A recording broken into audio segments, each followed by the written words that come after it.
The United States men's national team advanced to the finals of the Gold Cup thanks to a 1-0 victory over Qatar Thursday night. Zardes scored a late goal in Austin to provide the game winner. Both keepers playing well, making timely saves. Matt Turner early for the U.S., Michel Barsham for the Qataris later on. And for Greg Berhalter's team, they've reached the final 12 times and won it 6. And they face a familiar rival Sunday in Las Vegas. It'll be El Tri as the Mexicans beat Canada 2-1. Hector Herrera's stoppage time a winner to set up the final showdown between the Mexicans and the Americans. And as we take a look at the last 5 meetings between the two, who could forget the Concacaf Nations League final, USA 3-2 extra time in Colorado? All right, let's welcome the guys. Luis Miguel Echegaray, the host of the Que Golazo podcast, was there to see it unfold. And of course, Tomas Rongen, the gaffer joining us, knows the American team and the national setup so well. Guys, USA and Mexico for the Gold Cup final at Allegiant Stadium. Luis, I'll start with you. What do we think?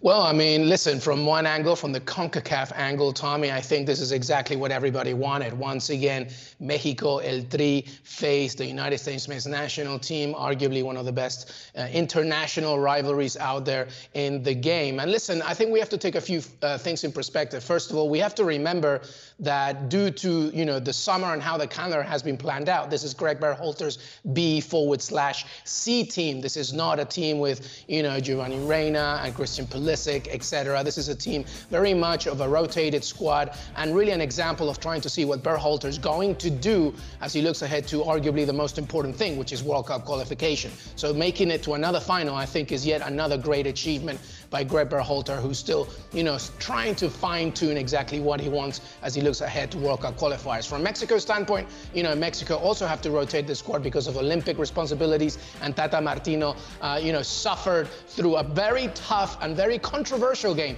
against Canada, but they did it as well. There were emotions riding high in that one. Jonathan Dos Santos' father passed away due to COVID-19. He played anyway, so the emotions were high in that one, right? So, and the fact that the game was essentially determined by Giassi Zardes on one side and Hector Herrera on the other one says a lot about how both these teams still rely on experience. You can talk about youth all you want, it's really about experience. And now, once again, we will have a repeat of the Gold Cup final from the last one around, and it's USA against Mexico, and it's going to be a very tough one indeed.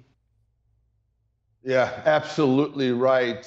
All to play for to claim this CONCACAF most important trophy, by the way. Mexico trying to avenge that loss in the Nations League, Tommy, that you talked about. And the U.S. wants to dethrone Mexico, who are the kings of this region, who won it in 2019. But a huge difference. 7 starters, by the way, for Mexico in yesterday's game against Canada, started against the U.S. in the Nations League. Only 1 starter for the U.S., and that's Acosta. So 10 new players for this experimental young team for Berhalter. What he has done, and in particular in the last game, the heroics of Matt Turner, the goalkeeper for the New England Revolution, obviously. Kellen Acosta, his gamemanship. He said, welcome to CONCACAF, Qatar. And you know what?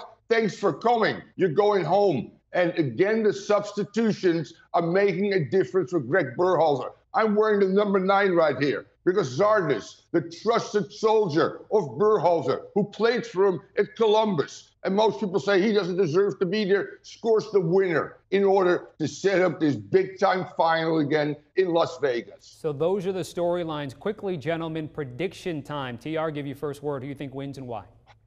I agree with Luis. Mexico on paper is the favorite. But you know what?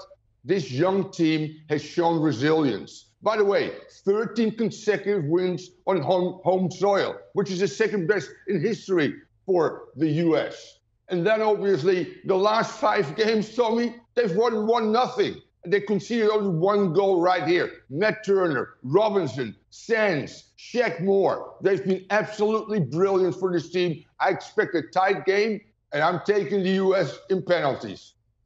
Yeah, I'm going to be very quick here. Pretty much everything that TR said is spot on. It's going to be very tight. And due to the fact of the rotated squads, it's going to be very difficult to try and figure out who it's going to be. But listen, I'm talking to you right now from Mexico. So I feel like I might not come back home if I don't say that I will go with El Tri winning this one, because I think they're still thinking about that Nations League final, and Tata Martino is not going to let them forget about it. So I'm going to go with a very tight 1-0 Mexico win. All right, should be fun at Allegiant Stadium, guys. Thank you for tackling this. Check out the Que Golazo podcast, where we continue our Gold Cup coverage. Luis Miguel Echegaray, the host, but filling in the meantime for the Gold Cup tournament coverage, former USMNT studs Jimmy Conrad and Heath Pierce. Download and follow as they get ready for Sunday and the weekend. Do you want a sports network that delivers everything that matters about the game? The highlights, the picks, the instant analysis, no yelling, no fake debates, no politics. Hit the subscribe button and never miss a moment.